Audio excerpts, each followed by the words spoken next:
안녕하십니까. 더불어민주당 원내대표 박홍근입니다. 저는 민주당을 견제와 균형, 소통과 화합을 겸비한 제1당으로 만들겠다고 강조했습니다. 이를 위해 원내를 국회 운영과 대여 관계 등 협상을 담당할 원내 운영수석 부대표, 그리고 입법 정책 부분을 담당할 정책 수석 부대표로 나눈 2수석 체제로 운영하겠습니다. 그럼 제3기 원내대표단 수석 부대표 두 분을 발표하겠습니다. 먼저 원내 운영수석 부대표로 진성준 의원님을 선임합니다. 진성준 의원은 민생 속에서 직접 발로 뛰면서 국민을 위한 정책과 입법 활동에 전념해 오셨습니다. 현재 당 을지로위원회, 을지키는 민생실천위원회 위원장으로서 국민과 적극적으로 현장에서 소통하고 추진력 있게 성과를 내오셨기 때문에 민생을 책임질 제1당을 만드는 데 최적임자라고 할 것입니다. 한편 균형감 있는 정무 감각으로 문재인 대통령 비서실 정무기획비서관, 중앙당 전략기획위원장을 역임하는 등 민주당의 전략통이기도 합니다. 치밀한 판단 능력과 유연한 협상력을 가지고 협상에서 전략통으로서의 역량을 발휘해 주실 거라고 기대됩니다. 마지막으로 특정 계파에 속하지 않는 의원님으로서 172명의 민주당 의원들과 두루두루 소통하면서 원내 운영에 헌신해 주실 것으로 기대합니다. 다음으로 정책 수석 부대표로 박찬대 의원님을 모셨습니다. 박찬대 의원은 제7정조위원장과 선대위 원내 대변인을 역임하면서 정책과 소통, 홍보에 역량이 두루 뛰어나신 분입니다. 그간 예산결산특별위원, 정책위원회 제7정조위원장을 역임하며 상생경쟁과 공정경제를 실현하기 위해 법안을 입안해 오셨습니다. 국회 교육위원회에서 오랜 기간 활약하며 대한민국 교육 현장과 청년, 인구 문제에 대해서도 깊은 통찰력을 보여준 교육 전문가이기도 합니다. 더불어 박찬대 의원은 이인영 원내대표 시절 원내대변인, 대한민국 대전환 선대위 수석대변인을 역임하면서 국민 눈높이에 맞춘 소통 역량을 보여주셨습니다. 전문성과 소통 역량을 바탕으로 개혁과제와 민생입법을 국민과 발맞춰 추진하고 우리 당을 비롯한 여야 의원들과 원활하게 소통을 이어갈 것입니다. 앞으로 박찬대 수석과 함께 강하고 내실 있는 민주당으로서 민생입법을 추진하고 국민의 여망을 모아 개혁에도 박차를 가하겠습니다.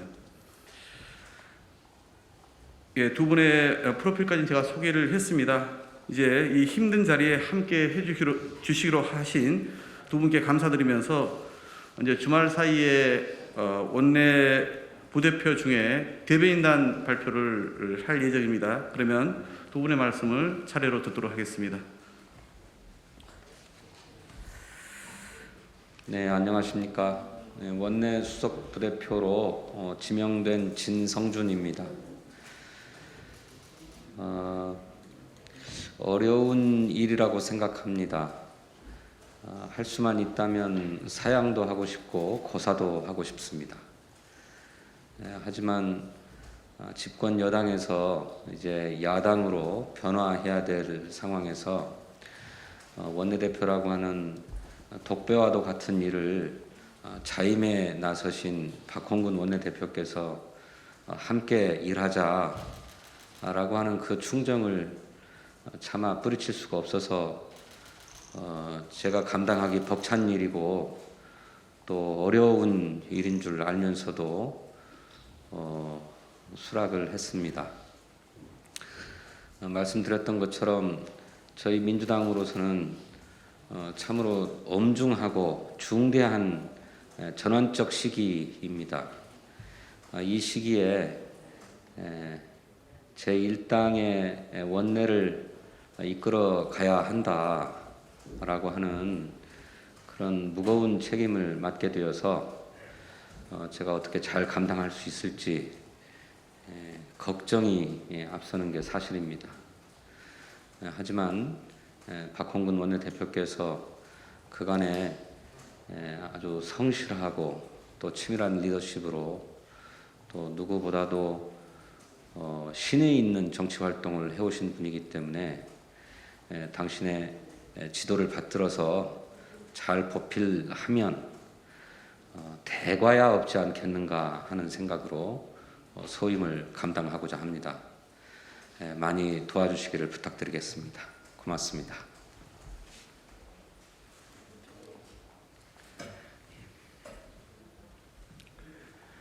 네, 박찬대 의원입니다.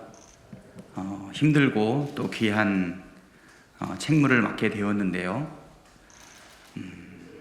우리 당에 꼭 필요한 혁신과 그리고 민생과 관련된 정책에 있어서 민심과 시민의 마음을 잘 반영하고 시장의 요구도 잘 헤아려서 균형 있는 정책으로 오로지 국민과 민생을 위한 역할을 다 감당하도록 하겠습니다.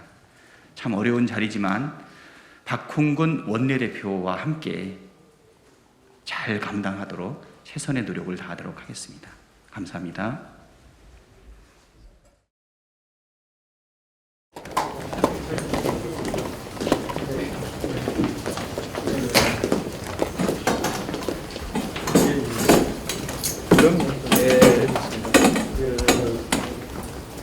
앞에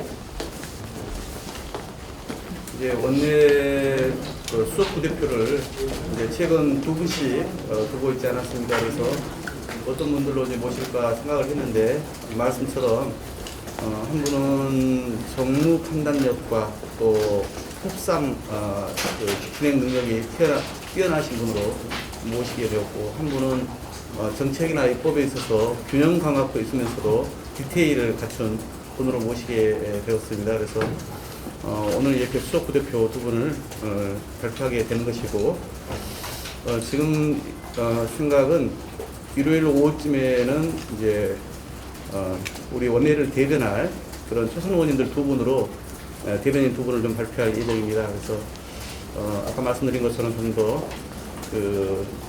당내 제가 아침에 얘기한 것처럼 세 가지 기준, 그래서 견제 능력, 소통 역량, 견제 역량, 그다음 소통 능력, 그다음에 당내 화합, 이런 세 가지 기준 하에 대변인 인선도 그렇고 향후 또 부대표단 인선도 매주 월요일까지는 좀 마무리를 할 계획이 있다는 말씀을 드립니다.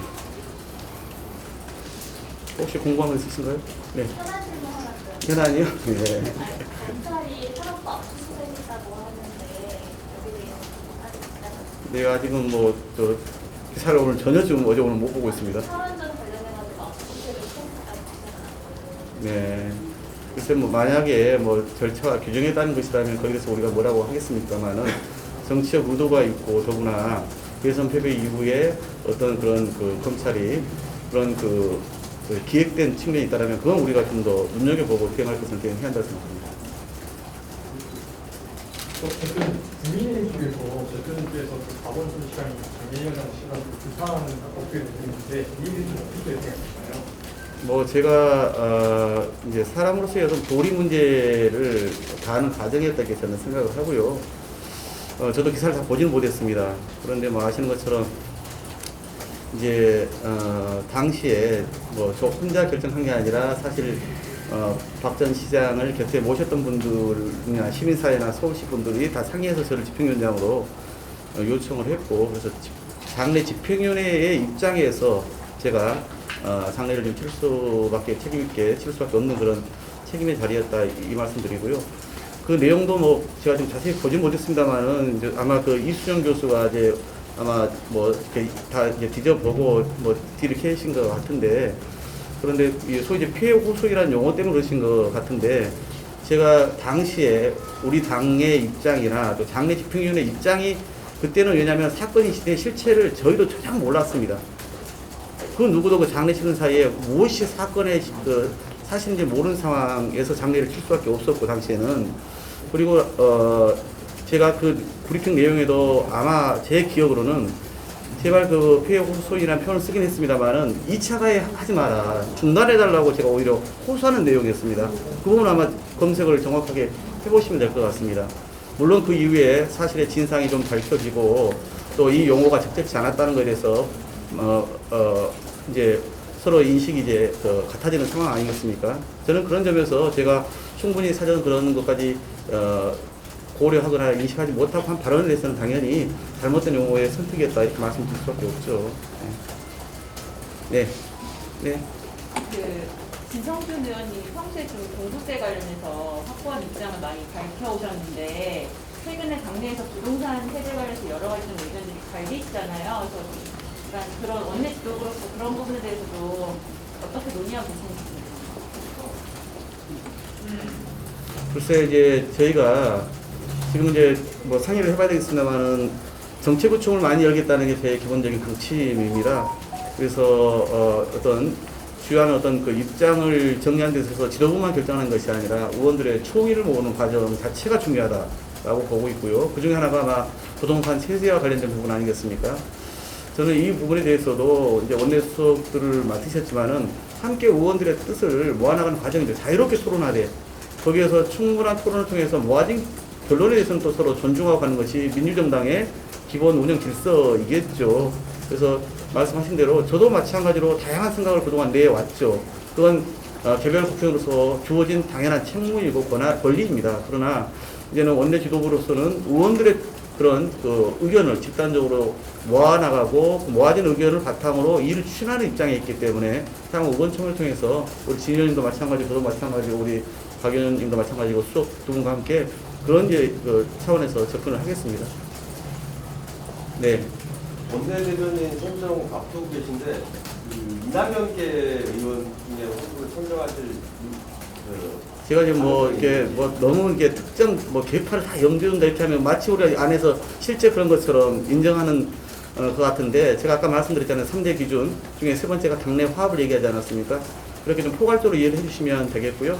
그건 제가 향후에 왜냐하면 본인들하고 아직 이야기가 돼 있지 않은 상황이고 이제 기준만 정한 상태이기 때문에 이제 거기에 걸맞게끔 걸맞는 분을 저희가 좀 찾아서 그래서 본인들 동의를 구하면 그렇게 말씀을 드리도록 하겠습니다.